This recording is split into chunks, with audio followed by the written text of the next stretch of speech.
আজকে আমাদের নবীনবরণ হবার কথা ছিল। আমরা সকালবেলা ক্যাম্পাসে আমরা শিক্ষক সাধারণ শিক্ষার্থীদেরকে নিয়ে আমরা ক্যাম্পাসে নবীনবরণ অনুষ্ঠান উদযাপন করছি। আমরা নবীনদেরকে আজকে আমরা বরণ করে নিয়েছি।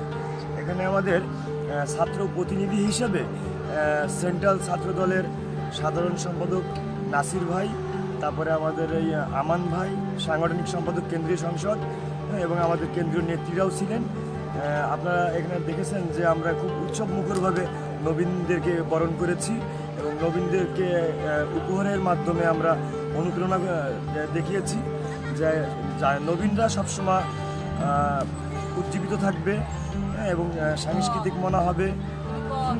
মানে আমরা এখানে ছাত্রদল এটাই প্রমাণ করতে চাইছি যে ছাত্রদল সবসময় সাধারণ শিক্ষার্থীদের সাথে সবসময় ছিল এবং আগামীতেও থাকবে। আমরা শুধু রাজনীতি না, রাজনীতির পাশাপাশি বিভিন্ন গণতান্ত্রিক অধিকার, তারপরে হচ্ছে আপনার বাক স্বাধীনতা এবং উন্মুক্ত ক্যাম্পাস, আমরা এই জিনিসটাকে আমরা তুলে ধরার চেষ্টা করছি। এখানে আমাদের সেন্ট্রাল নেতৃবৃন্দরা ছিলেন সাধারণ শিক্ষার্থীদেরকে নিয়ে বিভিন্ন ধরনের উপদেশমূলক অনুপ্রেরণামূলক বিভিন্ন বক্তব্য দিয়েছেন, যেটা আপনার অরাজনৈতিক বক্তব্য। এই বক্তব্য হচ্ছে শুধু সাধারণ শিক্ষার্থীদের জন্য। আমরা এখানে রাজনীতিটাকে ফ্যাক্ট করিনি, আমরা এখানে বৈষম্য বিরোধী একটা মনোভাবপূর্ণ আমরা পরিবেশ গড়ে তুলছি। এখানে সমস্ত শিক্ষার্থীরা এখানে সবাই খুব আনন্দিত এবং উৎসাহ উদ্দীপনার মধ্যে আছেন। যে আপনারা জানেন যে এই নবীনবরণটাকে ঘিরে শুধু নবীনবরণ না, এখানে সাবেক ছাত্র নেতা, প্রাক্তন ছাত্র, এখানে সবাই মানে আজকের এই অনুষ্ঠানে আসছে।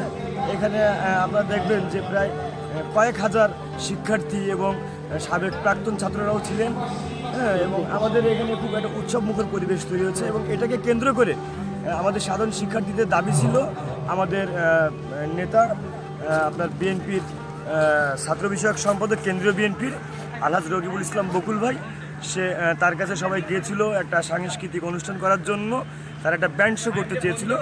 তারা তাদের এই মনোবাসনাটা ভাই পূর্ণ করছে। ভাই তাদের প্রস্তাবটা রাখছে এবং এই প্রস্তাবে সেই কথা অনুযায়ী আজকে আমাদের সেই সাংস্কৃতিক অনুষ্ঠান।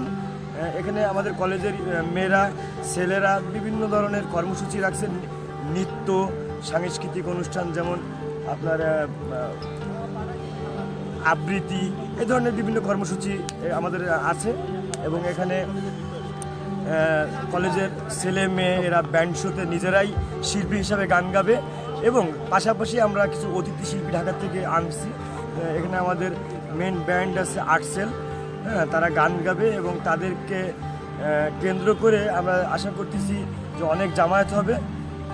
এবং কলেজের ছেলেমেয়েরা খুব উৎসাহী, উদ্দীপনার মধ্যে সময় পার করছে। কিছুক্ষণ পরেই আমাদের মাগরিব বাদ আমাদের সাংস্কৃতিক অনুষ্ঠান আরম্ভ হবে।